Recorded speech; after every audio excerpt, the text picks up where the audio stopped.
Man of integrity होते हैं। देखिए टीएन सेशन की हम बात करें, it is all because of the TN session election commission is conducting free and fair election. ये आपके जो वोटर आई कार्ड है, ये जो आपको ये सब जो है, ये उन्हीं की वजह से था। वरना वोट लूट लिए जाते थे, बोगस वोट पड़ते थे। उन्होंने कहा ये ऐसे ये नहीं होगा, ये खिलाफ है। अगर आपको इलेक्शन कराने तो आपको बताइए इलेक्ट्रॉनिक वोटर मशीन होनी चाहिए। आज वापस कह रहे हैं इलेक्ट्रॉनिक वोटिंग मशीन के को एक डिस्ट्रस्ट के बारे में लोग कर रहे हैं बात, लेकिन वो सबसे ज़्यादा बहुत ही एफिशिएंट सिस्टम का पार्ट है वो, जिसे बैलेट के अंदर गड़बड़ हो सकती है, बैलेट के अंदर आप बोगस वोट डाल सकते हैं। बैलेट वोट की वजह से आपको मैं एग्जांपल देता हूँ। देखिए जब फर्स्ट गवर्नमेंट बनी थी under the prime minister of Nehru, UP के अंदर एक वो होते थे गोविंद बल्लभ पंत चीफ मिनिस्टर थे। एक कैंडिडेट पहले क्या था, 2 बॉक्स होते थे, यहाँ पे एक कैंडिडेट का नाम है इस बॉक्स पे, दूसरे कैंडिडेट का नाम, उसमें कोई चुनाव चिन्ह नहीं है, बस उसमें डालना होता था, जिसके ज़्यादा हो गए वही जीत गया, ऐसे होता था। एक हिंदू महासभा का जीत गया, तो सेंटर से ऑर्डर आया कि अगर आपको अपनी सीट बचानी है तो ये हारना नहीं चाहिए। फिर दोबारा से काउंटिंग रिकाउंटिंग कराई गई और चीफ मिनिस्टर ने जो इलेक्शन कमीशन वहाँ पे जो स्टेट इलेक्शन का जो देख रहा था इंचार्ज, उसको कह दिया कि सीट तभी बचेगी जब उस रिकाउंटिंग में उसको हरा दिया जीते हुए आदमी को। तो पहले जो हमारे महान लोग हुए हैं उन्होंने सबने किया है, सबने गड़बड़ किया है। Integrity, probity in public life यानी honest in public life and problem solving approach to various issues and conflict. आपको जब आप गवर्नमेंट में होते हैं तो आपको डेली आपके एक डायलेमा होता है। देखिए वो जो डायलेमा होता है उसको आप कैसे रिजॉल्व करेंगे, ये रिजॉल्व देखिए वो अगर आपको देखिए जब मैं केस स्टडी आपको करने के लिए देंगे तो उस केस स्टडी के सॉल्व करते हुए आपको पता चलेगा कि आप कितने एथिकली साउंड हैं। बीच बीच में हम केस स्टडी भी साथ साथ करते जाएंगे, ठीक है। जो लास्ट ईयर जो पूछे गए जो कोर्ट्स हैं, किसी कोर्ट के बारे में भी हम बात करेंगे। ये पेपर ऐसा है, देखिए सीधा साधा देखिए पेपर है, ये 250 मार्क्स का है देखिए, और ये यहाँ पे केस स्टडीज है 120 मार्क्स। यहाँ पे कोर थ्योरिकल पेपर है ये, और ये अप्लाइड, ये दोनों मिला के 130 मार्क्स, यानी 10 मार्क्स के 13 क्वेश्चन और 20 × 6 120 मार्क्स ये है और 130 मार्क्स ये थ्योरी है। अभी तक ये स्ट्रक्चर्ड नहीं हुआ है। आप लास्ट ईयर के क्वेश्चंस पे करके ये नहीं आइडिया लगा सकते कि इस साल क्या आ सकता है, क्योंकि जो आप पर्सनल जो आपने ऑनेस्टी वगैरह सीखी है, मॉरलिटी, सारा कुछ उसी के बेस पर ही आता है। वो किसी भी फॉर्म में आ सकता है। देखिए थोड़ा सा ट्विक करके दे देते हैं।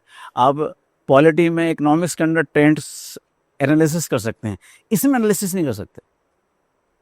तो इसका सिलेबस क्या है हम आगे और देखिए डिस्कस करेंगे, ठीक है।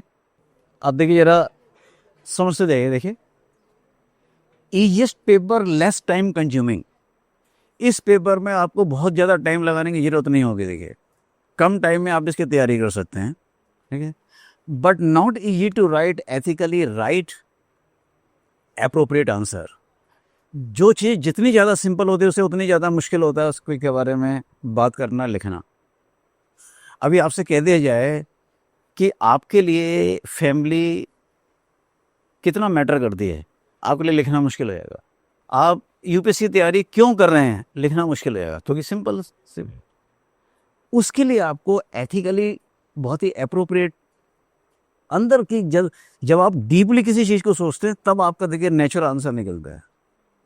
जब आप ऊपर से करते हैं नहीं देखिए, it is basically administrative ethics. अच्छा अब यहाँ देखिए हमारे जितने भी हमारे टेक्स्ट एंशिएंट टेक्स्ट, वो सभी उन समय कूट के एथिक्स भरा हुआ है। चाहे वो महाभारत ले लीजिए, रामायण ले लीजिए, गीता ले लीजिए, एथिक्स कूट के भरा हुआ है। और हम उनके बारे में जानते, देखिए कर्ण के कैरेक्टर के बारे में अच्छे से जानते हैं, ठीक है। दानवीर कर्ण, उससे नहीं हुआ, मरते भी कह गया। उसे पता था कि मैं मारा जाऊंगा, लेकिन दान में उसकी जो सेफ्टी उसे दे दिया उसने। देखिए जानते हुए देखिए बहुत eight since time immemorial ethics was practiced by several personalities across ancient India, such as Buddha's Ashtanga Marg, अब देखिए, एक क्षत्रिय कुल में पैदा हुए, एक राजा के यहाँ पैदा हुए थे। उन्हें नहीं पता था कि बाद में कोई मेरे नाम पे धर्म भी बन जाएगा। अब उन्होंने किसी को बुजुर्ग को देख लिया, वो दुखी क्यों है, ये दुख क्यों होता है, डीप में गए ना, दुख का कारण क्या है, दुख से आदमी दुखी क्यों होता है, आदमी बूढ़ा क्यों होता है। अब इसके आंसर वो ढूंढने निकल पड़े। तो अष्टांग मार्ग तो उन्होंने अपने कुछ रूल बना दिए, नियम बना दिए, ठीक है, कि हमें जो है उसमें से एक है माइंडफुलनेस।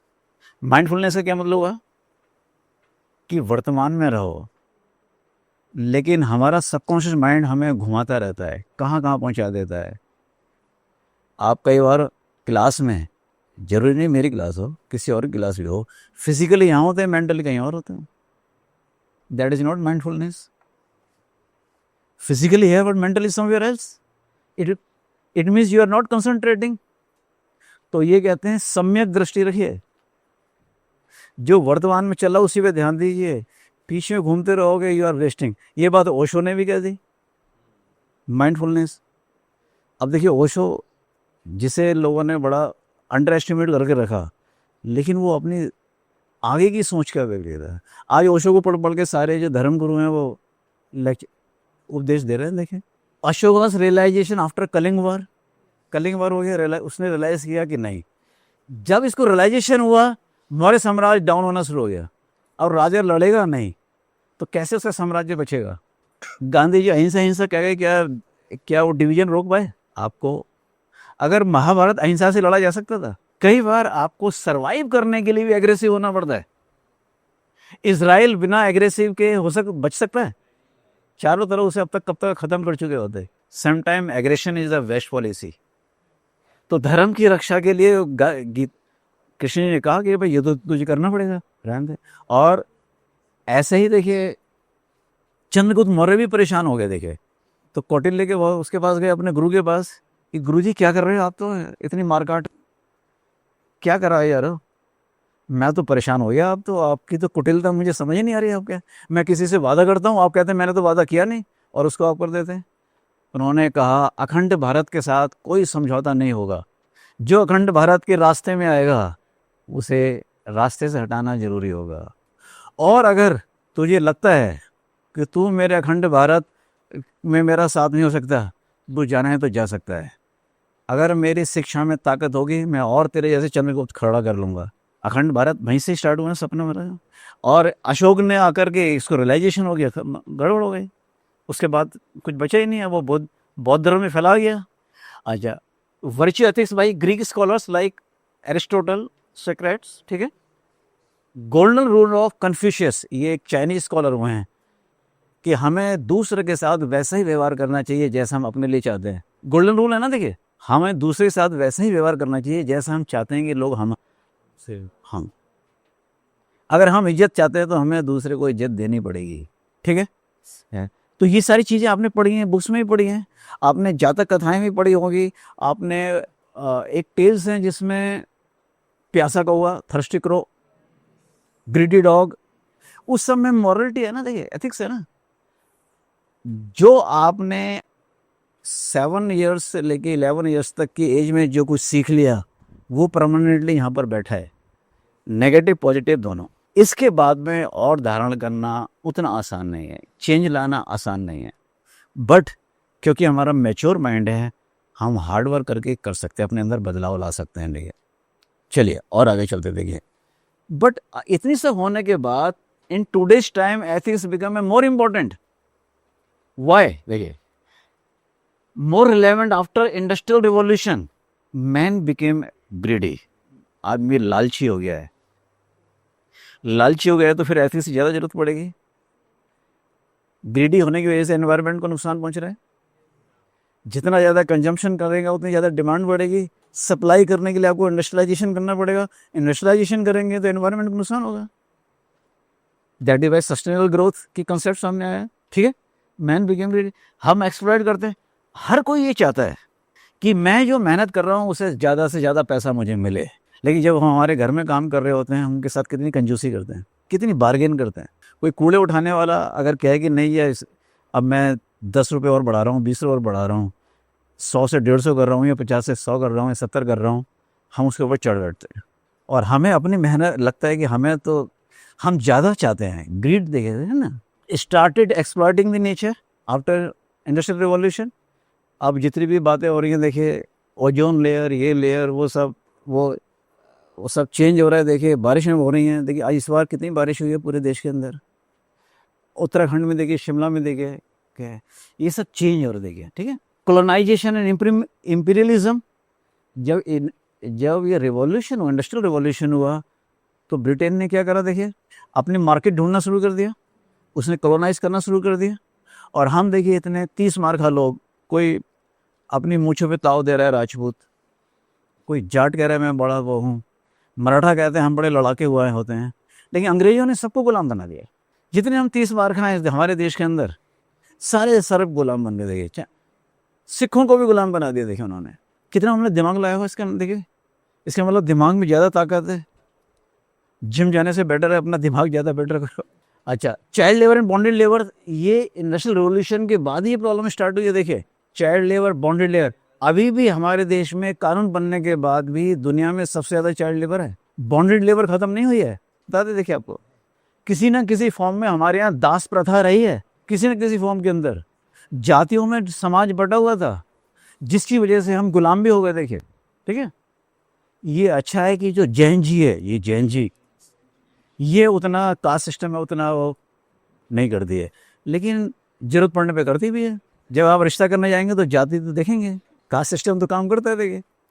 खैर anyway, rich becoming richer, poor becoming poorer, ये इंडस्ट्रियल आफ्टरनून है। इसलिए एथिक्स की जरूरत है। इसी वजह से देखिए जस्टिस की बात होती है, क्या मैं डिस्ट्रीब्यूटिव जस्टिस सुना है अपने नाम, डिस्ट्रीब्यूटिव जस्टिस इकोनॉमिक्स की टर्म है।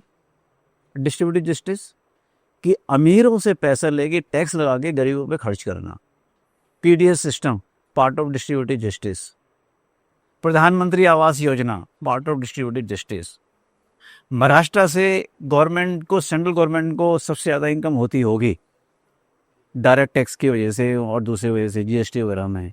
ये पैसा सरकार, नॉर्थ ईस्ट में बिल्कुल इनकम नहीं है, नॉर्थ ईस्ट के अंदर इंडस्ट्रियलाइजेशन पॉसिबल नहीं है, कॉर्पोरेटाइजेशन पॉसिबल नहीं है, तो क्या आप उन्हें ऐसे छोड़ सकते हैं? उनके वहाँ के गवर्नमेंट एम्प्लॉइज़ को सैलरी देने के लिए भी सेंटर से एड जाती है, पैसा जाता है। मैं ईटानगर बहुत रहा हूँ, काफ़ी मैं गया हूँ पढ़ाने, गुवाहाटी, ईटानगर, ये सब देखिए, वहाँ देखिए। जबकि वो अरुणाचल प्रदेश बॉर्डर एरिया है, अगर आपने इसको इग्नोर कर दिया तो आप बाहर। चीन ने 62 के बाद भी धीरे धीरे आकर के बहुत जगह कर लिया, और हमारी पिछली सरकारों ने ध्यान ही नहीं दिया, कोई इंफ्रास्ट्रक्चर ही नहीं वहाँ पे बनाया। वहाँ पे देखिए कितना जिसे हम कहते हैं देखिए इलीगल, जो उसकी वजह से सारा नॉर्थ ईस्ट देखिए, जो लोकल हैं वो माइनॉरिटी हो गए, जो बाहर से आए वो मेजॉरिटी हो गए, वोट बैंक बन गया। वोट आप कैसे निकालोगे? इसलिए देखिए हम एथिक्स की बात कर रहे हैं, अंडरस्टूड एथिक्स, कि देश बचेगा तो सब कुछ बचेगा, वरना कुछ नहीं। देखिए हम चाहे मराठा बोलते हैं चाहे कुछ बोलते हो, अब क्या ये एथिकली सही होगा कि अगर मुझे मराठी नहीं आती है तो आप मेरे साथ गुत्थम गुत्था हो जाएं कि निकलो यहाँ से, निकलो यहाँ से, पॉसिबल है? जबकि कॉन्स्टिट्यूशन तो क्या जबकि कॉन्स्टिट्यूशन कहता है कि सिटीजन कहीं भी जा सकता है, कहीं भी रह सकता है। और अगर सभी स्टेट ऐसा करने लग जाए तो इंडिया का क्या हालत होगी? ये अनएथिकल है कहलाएगा, ठीक है। क्योंकि जो पॉलिटिकल लीडर्स होते हैं वो अपना वैक्यूम भरने के लिए, अपने वोट बैंक को स्प्रेड करने के लिए इस तरह के हो सकते हैं। बट एक इंडियन के खिलाफ कैसे हो सकता है? अब मैं गुड़गांव में रहता हूँ, तो वहाँ तो सभी लोग रहते हैं, दिल्ली में हर तरह उस तरह के रहते हैं। हमारे पीछे एक कामत रहते हैं, कामत तो यहीं के रहने वाले होते हैं, कामत बिजनेस कम्युनिटी होती है, हाँ कामत है ना, हमारे पीछे रहते हैं। और एमएच की कारें बहुत हैं, बहुत लोग वहाँ पे, क्योंकि वहाँ पे जैसे बेंगलोर एक और है ऐसे यहाँ पे और है। चलते हैं आगे देखिए और ज़रा समझ लेते हैं प्लीज़। देखिए जब हम पढ़ने तो हर थे, कुछ बातें हमें अच्छी लगेंगी, कुछ नहीं लगेंगी, क्योंकि हमारे अंदर रीजनलिज्म भी तो है ना, कुछ अच्छी लगेंगी कुछ नहीं लगेंगी, ठीक है ना। लेकिन अब मैं तो देखिए पूरे देश का टीचर हूँ। स्टूडेंट शुड नो, वैसे आप ये लोग यूपीएससी तैयारी कर रहे हैं, इससे बाहर निकलना पड़ेगा। Student should know the expectation of UPSC and approach of this paper. इसके लिए क्या करना पड़ेगा, देखिए, minute detailing of syllabus and previous year question paper are must to understand expectations of UPSC. इसमें और सब और टॉप जो पॉलिटी, इकोनॉमिक्स, हिस्ट्री है, वहाँ तो आपको पिछले साल के पेपर से कुछ एक आइडिया लग सकता है, लेकिन एथिक्स में आइडिया नहीं लग सकता, क्योंकि पता ही नहीं वो क्या मोरालिटी के बारे में क्या पूछा जाए। इसके अलावा कोई वो, क्योंकि ये एथिक्स का कोई प्रॉपर सब्जेक्ट ही नहीं है, ये वैसा सब्जेक्ट नहीं है जैसे कॉन्स्टिट्यूशन है, पॉलिटी है, ये इकोनॉमिक्स है, हिस्ट्री है, साइंस टेक्नोलॉजी, ये वैसा नहीं है, इसलिए इसके बारे में कुछ नहीं किया जा सकता। और यूपीएससी हमेशा वहाँ से पूछता है जहाँ से हमारी सोच बंद हो जाती है, हम सोचना बंद कर देते हैं, उसके आगे से पूछता है। लेकिन ट्रेंडी है वो, आपसे ज़्यादा ट्रेंडी है वो, आपसे ज़्यादा जेनजी वाला है वो, जो इस समय करंट में चल रहा है उसके हिसाब से पूछेगा। देखिए वो ये पूछे, देखिए जैसे पॉपुलेशन है, पॉपुलेशन से रिलेटेड क्वेश्चन वो देखिए क्या पूछता है। देखिए, या हम ग्लोबलाइजेशन की बात कर रहे हैं, आप जब इंडियन सोसाइटी पढ़ेंगे तो ग्लोबलाइजेशन इसमें एक टॉपिक है, वो कहेगा ये, और हर साल ग्लोबलाइजेशन से क्वेश्चन आता है, वैश्वीकरण। वो कह दे, वो पूछता है जी what is the impact of globalization on food habit of the youngsters. आप सोच ही नहीं पाएंगे वो क्वेश्चन उसने कहाँ से पूछ लिया। देखिए हाँ, वो इस बार क्वेश्चन आया कि हम सभी हेल्थ कॉन्शियस हैं, जिम जाते हैं आजकल। देखिए आप लोग भी जिम वाले होंगे, योगा वाले होंगे, वॉक करने वाले होंगे, मैं तो बिना जिम के भी आपसे मुकाबला कर सकता हूँ। लेकिन तो उसने यूपीएससी ने कहा कि इतना हेल्थ कॉन्शियस करने के बावजूद भी फास्ट फूड की डिमांड क्यों बढ़ रही है। और फास्ट फूड तो आप सबको सबसे ज़्यादा प्रिय है, वो चली इस वजह से रहा है क्योंकि India is the youngest country in the world, biggest consumer market in the world. ये कंज्यूमर मार्केट सबसे बड़ी क्यों है? आप लोगों की वजह से। जो पैसा खर्च करता है, पैसा फेंक के तमाशा देखता है, बचाता नहीं है कि हाँ जी बचा बचा करके कर ले, ठीक है। तो जितना वो खर्च करेगा उतना ही वो सर्कुलेशन में होगा, उतना ही इकोनॉमी एक्टिव रहेगी, उतना ही एम्प्लॉयमेंट बढ़ेगा, उतना ही प्रोडक्शन बढ़ेगा, उतनी डिमांड बढ़ेगी। तो फास्ट फूड देखिए, उसने पूछा फास्ट फूड हेल्थ कॉन्शियस, जबकि हमें पता है कि fast food is not good for health, but यही यंगस्टर जो है जो हेल्थ कॉन्शियस हैं, फास्ट फूड सबसे ज़्यादा लेते हैं। जितने भी आपके मैकडी है, बर्गर किंग, ठीक है। देखिए इसमें हमारे बच्चे भी शामिल है, मैं भी शामिल हूँ। 3 things needed for cracking UPSC exam. Conceptual clarity, ये दिमाग में बैठा लीजिए, कंसेप्ट अगर क्लियर नहीं है तो आप बेकार है। आपने जो डिग्री लिए हैं वो सब यूजलेस है। आपने जो बीए बीकॉम बीएससी किया है सबने, है वही किया है ऑलमोस्ट, या कर रहे हैं। यूनिवर्सिटी डिग्री है आपके पास, सिविल इंजीनियरिंग, इसे हम कह सकते हैं थोड़ा सा कि ये एम्प्लॉयबिलिटी है। कंसेप्चुअल क्लैरिटी को देखिए, अगर यूपीएससी में कंसेप्चुअल क्लैरिटी नहीं है किसी सब्जेक्ट में तो आप कुछ नहीं कर सकते। यूनिवर्सिटी में जो आप लिख कर आते हैं वो सारा बेकार है। कुछ भी लिख दो आपको डिग्री मिल जाती है, मार्क्स मिल जाते हैं, वो भी कहता है तो हमारा जान छोड़ आगे चले, वो पढ़ते भी नहीं हैं। और वहाँ पे आप सोचते हैं कि शीटें भरने से शायद बहुत मार्क्स, कुछ नहीं, यूजलेस, कूड़ा करकट भर के आ जाते हैं आप। तो वो तो यहाँ नहीं चलेगा।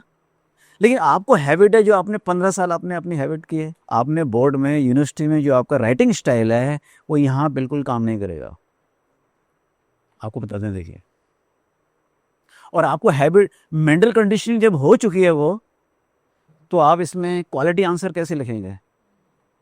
क्वालिटी आंसर लिखने के लिए अगर आप चाहते हैं तो 0 से स्टार्ट कीजिए, वो सारा साइड कर दीजिए।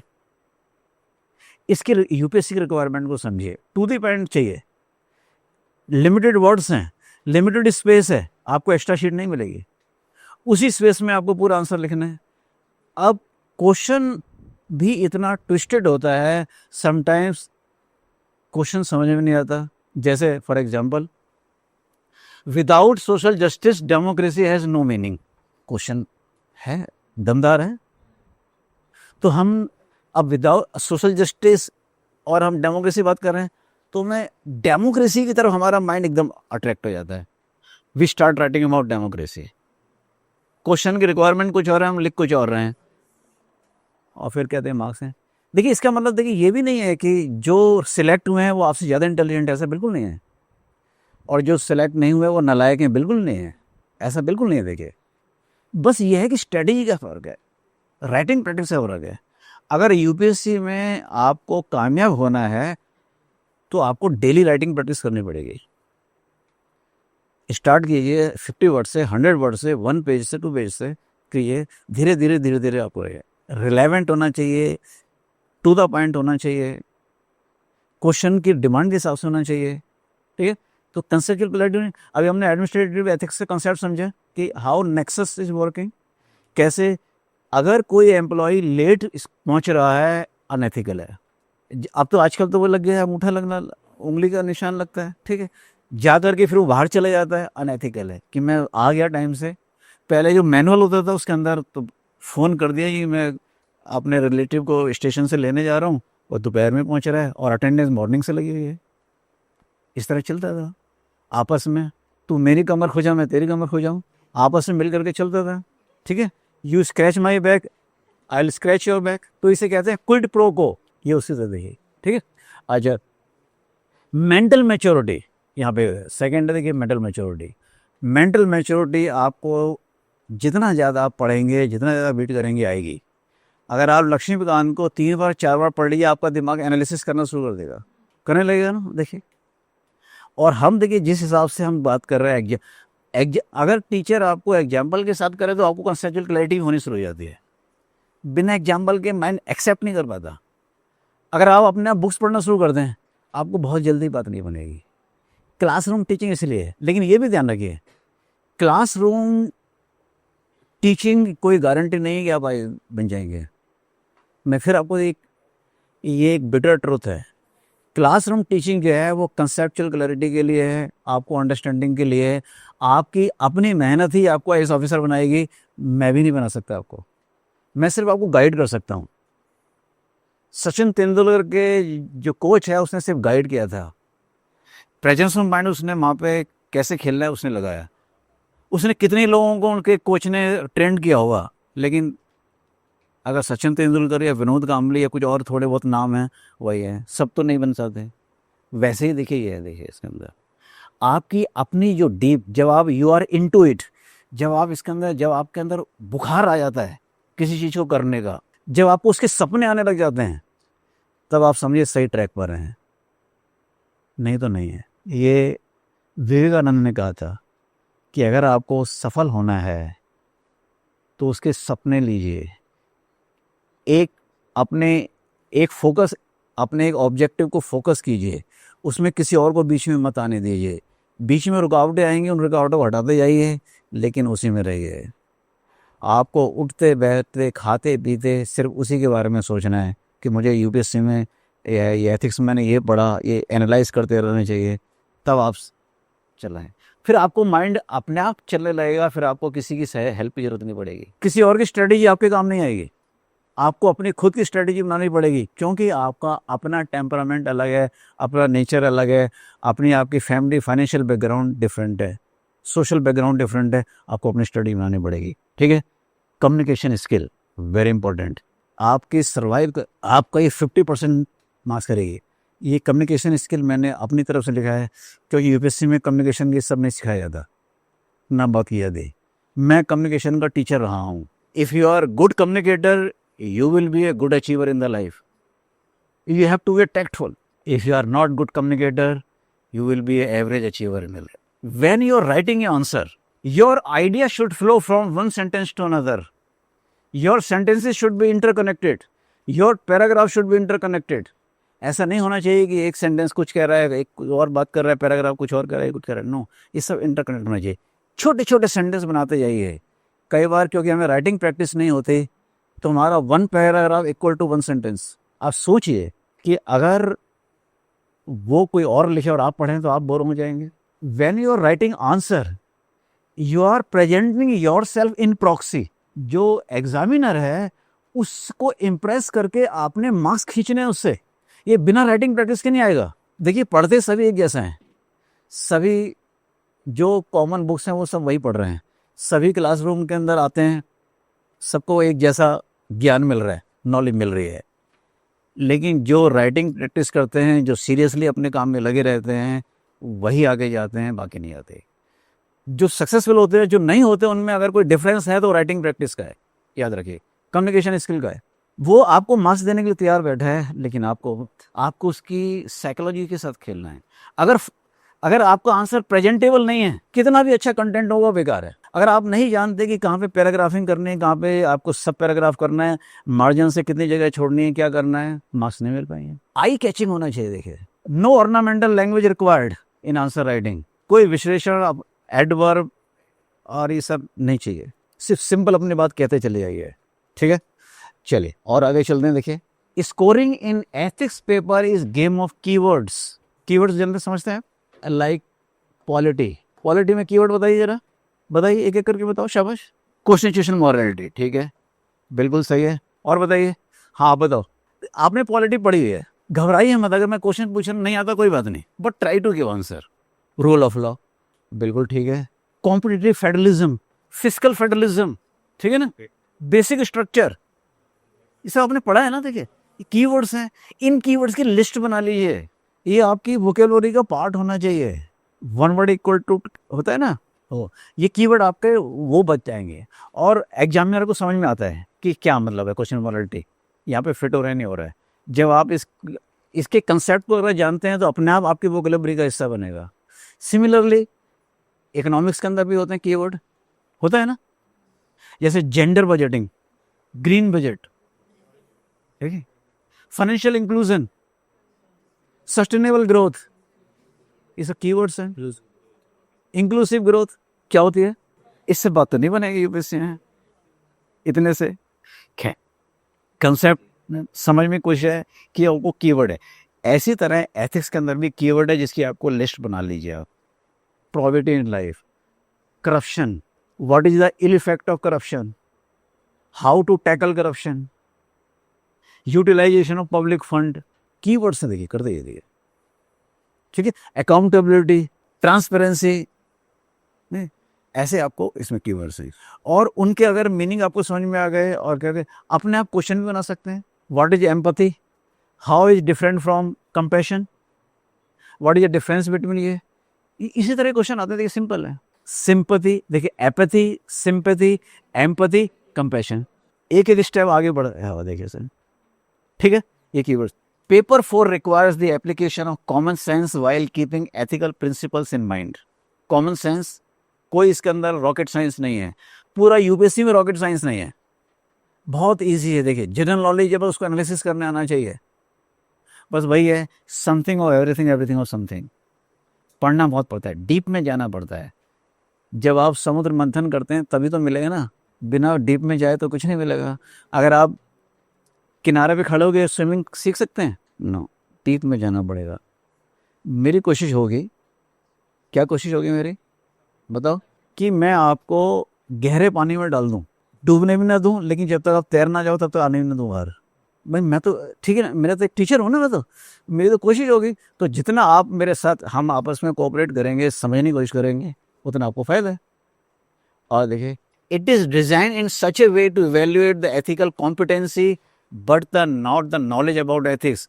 एथिक्स की नॉलेज नहीं चाहिए। आप ऑनेस्टी के बारे में अच्छा लेक्चर दे सकते हैं, लेकिन एथिकल कॉम्पिटेंसी, कि जब आपके सामने एथिकल डायलेमा आ रहा है, जब आपको एक सिचुएशन दी गई है, उस पर कैसे अप्लाई करेंगे। मैं बहुत जल्दी आपको, हो सकता है आज ही आपको केस स्टडी दूं मैं करने के लिए, तब देखेंगे आपकी एथिकल कॉम्पिटेंसी कैसे काम करती है। क्योंकि हम स्टीरियोटाइप हैं, हमारा जितनी भी हमारी सोच समझ है, हमारी कॉन्शियस हमारे एक्सपीरियंस के हिसाब से काम करती है। देखिए, और अभी आपको उतना एक्सपीरियंस तो नहीं है, हालांकि आप है तो 30 मार्क का सारे और बहुत स्मार्ट हैं, लेकिन फिर भी एक लिमिट तो है ना, ठीक है ना। तो वो तो यहाँ पे बस यही चेक किया जाता है कि एथिकल कॉम्पिटेंसी है या नहीं, कैसे आप बैलेंस रख सकते हैं, एक्सट्रीम नहीं हो सकते। देखिए, ऐसा नहीं चलेगा कि सर कटा सकते हैं लेकिन सर झुका सकते नहीं, नहीं। अब तो थोड़ा ट्विस्ट करके अगर खतरा निकल रहा है तो वो करने की जरूरत है। उस जमाना चला गया कि जब हर बात पे तलवार लेके मैदान में कूद पड़ते थे, नहीं, ठीक है। अच्छा, GS4 paper is your written personality test.